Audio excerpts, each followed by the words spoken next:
दोस्तों जिस तरह से मैंने वृंदावन कुंभ में दर्शन कराएं और अखाड़ों के दर्शन कराएं, उसी तरह से हरिद्वार कुंभ में आप सबको संतों के दर्शन करा रहा हूं और संतों के अखाड़े की। मैं आ चुका हूं दोस्तों निरंजनी अखाड़े में, और गंगा जी के पावन तट के किनारे ये निरंजनी अखाड़े का डेरा जमा हुआ है। महाराज जी का यहाँ पर देखिएगा, पीछे गंगा जी की कलकल धारा बह रही है और महाराज जी यहाँ पर बैठे हुए हैं। महाराज जी का तेज देखिएगा, महाराज जी की वाणी सुनिएगा तो आप सभी धन्य हो जाएंगे। बेबाक बोलते हैं और बहुत सुंदर बोलते हैं। अब महाराज जी की ये निरंजनी अखाड़े की परंपरा, नागा सन्यासी हैं तो उनकी परंपरा क्या है वो मैं दिखाऊंगा। तो देखिए धुना रमा हुआ है और रमते हुए महाराज जी साधना में लीन है, भभूत लपेटे हुए हैं, रुद्राक्ष पहने हुए हैं और शिव जी की जो कंठी है वो भी रुद्राक्ष के रूप में गले में महाराज जी ने टांगा हुआ है। और महाराज साक्षात शिव के दर्शन, शिवलिंग यहाँ पर है तो साक्षात शिव भगवान के दर्शन यहाँ पर हो रहे हैं। अब मैं अखाड़े की ओर आप सबको लेकर चलूँगा कि देखिए अखाड़े में कैसे व्यवस्था है। यानी संतों का जो अखाड़ा होता है वो पवित्र पुण्य है। यहाँ की जो रसोई है, यहाँ पर जो प्रसादी की व्यवस्था है वो सब आप, इसलिए मैं आप सबको दिखाऊंगा।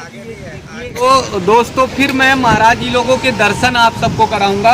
यहाँ पर देखिए महाराज जी धुनी रमाए हुए बैठे हुए हैं और पूरे शरीर पर भभूत लपेटे हुए हैं। आप आपका श्रृंगार देखिएगा तो श्रृंगार आपका अद्भुत श्रृंगार है और यही भभूत जो है महाराज जी लोगों का श्रृंगार होता है। आधुनिक जीवन में दोस्तों हम सब तमाम श्रृंगार करते हैं और तमाम तरह के कपड़े पहन के तमाम सौंदर्य के प्रसाधन लगाकर हम श्रृंगार करते हैं, लेकिन महाराज जी लोगों का श्रृंगार यही है और यही श्रृंगार हम सबको आशीर्वाद देता है, देश को धर्म की रक्षा के लिए काम करता है। फिर आप एक बार महाराज जी की आभा मंडल की ओर दिखाइएगा। महाराज जी का आभा मंडल तेज है और मैं महाराज जी से निवेदन करूंगा कि आशीर्वाद जो है हाथ करके हम सबको और हमारे दर्शकों को सभी को दें।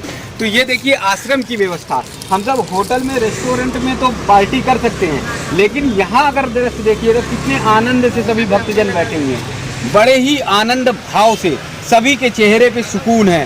होटल में रेस्टोरेंट में हो हल्ला हंगामा होता है, लेकिन यहाँ पर संतों के सानिध्य में आकर सभी भक्तजन बड़े ही आराम से बैठे हुए हैं। यही संत जो है हमारे एक वृक्ष की तरह हैं कि वो आशीर्वाद देते हैं, फल देते हैं और हम सबको अपने सानिध्य में लेकर एक सुकून और शांति की ओर लेकर चलते हैं। इधर भी महाराज जी का मैं दर्शन कराऊंगा। देखिए यहाँ पर भी जो है धुनी रमी हुई है और महाराज जी भोलेनाथ जी का प्रसाद ले रहे हैं।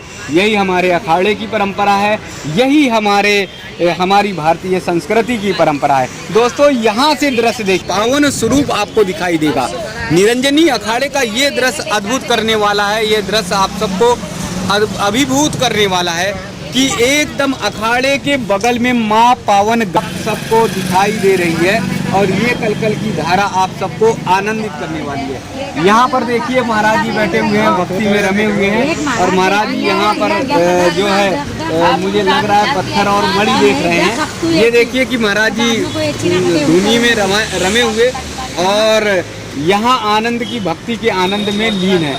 तो दोस्तों आप सब देख रहे हैं निरंजनी अखाड़े की व्यवस्था। निरंजनी अखाड़े में जो यहाँ संत बैठे हुए हैं उन सब संतों का आशीर्वाद आप सब तक पहुँचेगा। मैं लगातार आप सबको हरिद्वार में भी ऐसे ही महान और त्यागी संतों के दर्शन आप सबको कराता रहूँगा।